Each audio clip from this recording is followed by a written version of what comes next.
l'archéologie fait appel à de nouvelles disciplines pour compléter ses connaissances.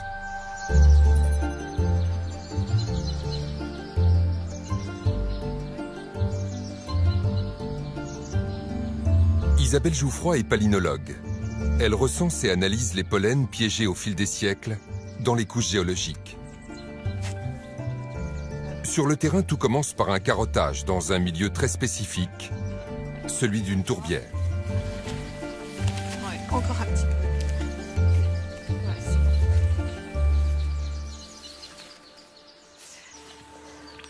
On fait attention au doigt.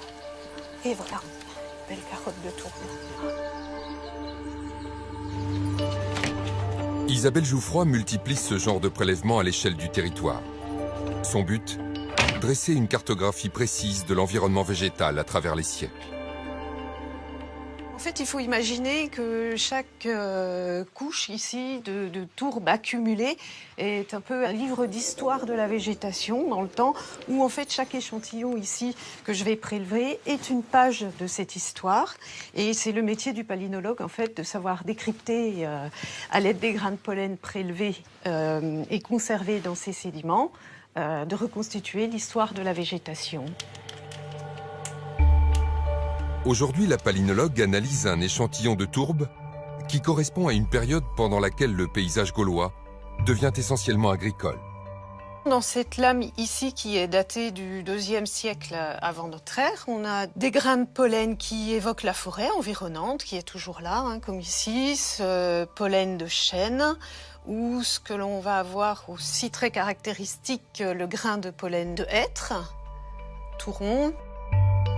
Très vite, dans l'échantillon, les indices d'une activité humaine se multiplient. Alors ici, c'en est peut-être une aussi. Donc voilà, ce grain de pollen ici de céréales. Alors voilà, ici, j'ai un autre indicateur de la présence de bétail, cette fois. Vous voyez ici, c'est une spore de champignon qui va pousser sur les déjections d'herbivores. Et leur augmentation est un très bon indicateur de la présence de bétail à proximité de la zone. Les analyses palynologiques indiquent clairement que cette image du Gaulois qui vit dans une forêt originelle complètement fermée est aujourd'hui complètement dépassée et à oublier.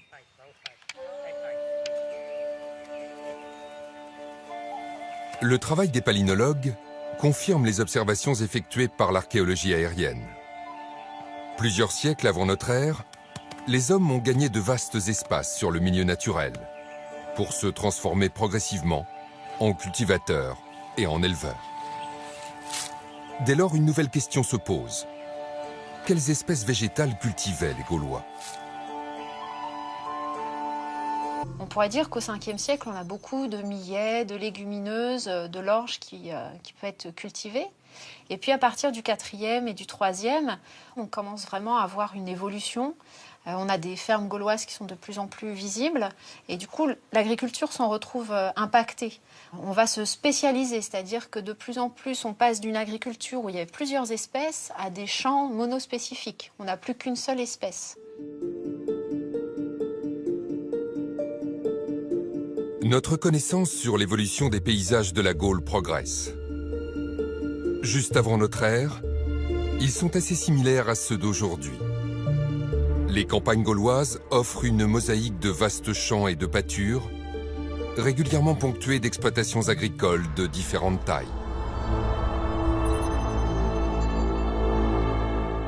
Direction le territoire des Arvernes, au centre du Massif central. Nous survolons le plateau de Coran, un site archéologique d'exception situé en plein cœur de la chaîne des volcans des Puys.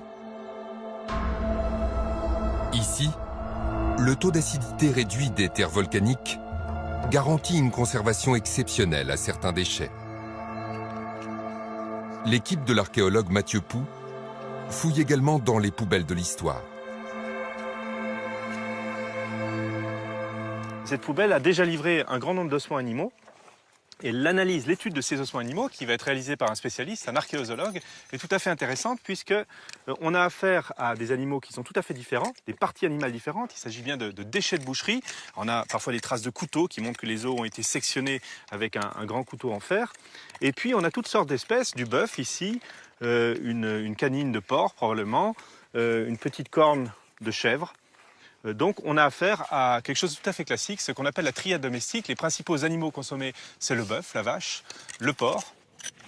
Sous la truelle des archéologues se dessinent des habitudes alimentaires. Un autre mythe vole en éclats. Les poubelles gauloises, quand on les analyse, eh bien, battent complètement en brèche cette image du Gaulois mangeur de sanglier qui vit dans la forêt, qui vit des ressources de la forêt, puisque du sanglier, dans une fosse comme celle-ci, on n'en trouve pas. C'est tout à fait exceptionnel. Aucun animal sauvage dans l'alimentation quotidienne des Gaulois. Asséné à maintes générations d'écoliers, l'image de chasseurs rustres se repaissant de sangliers fait place à une réalité bien différente. Celle d'éleveurs cultivateurs, comparable à ceux qui peuplaient nos campagnes il y a moins d'un siècle. À leur menu, des viandes domestiques, des légumineuses, des céréales, des pois, des ingrédients souvent similaires aux nôtres,